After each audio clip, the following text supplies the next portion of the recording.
very resilient person, and I don't, he's one of the hardest people possible to break.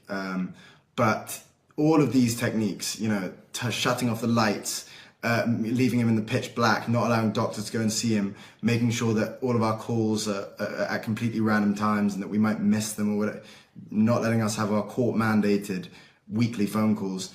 All of this is tactics to try and break him. But he's, good luck, because he's as resilient as they come mentally, and that comes down to his faith. He has strong faith in God, and also he's always had that kind of mental toughness as well. So it's all torture techniques, exactly as you say.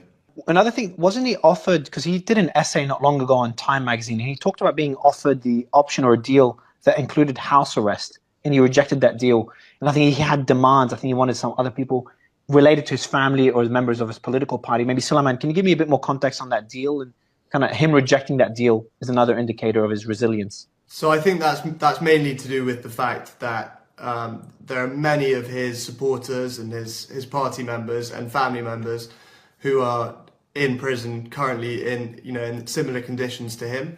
So, and he's very, very principled, and he wouldn't, on their behalf, I think that definitely would have played a part. He wouldn't want to kind of, he'd want to be aligned with them.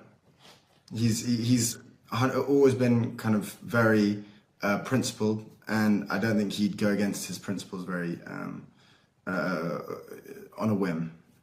What have you guys told him? Like, I'm just imagining if I had my father or a family member in a similar position, and I'd be urging him, because you guys born in London, live in London, so you're away from Pakistani politics.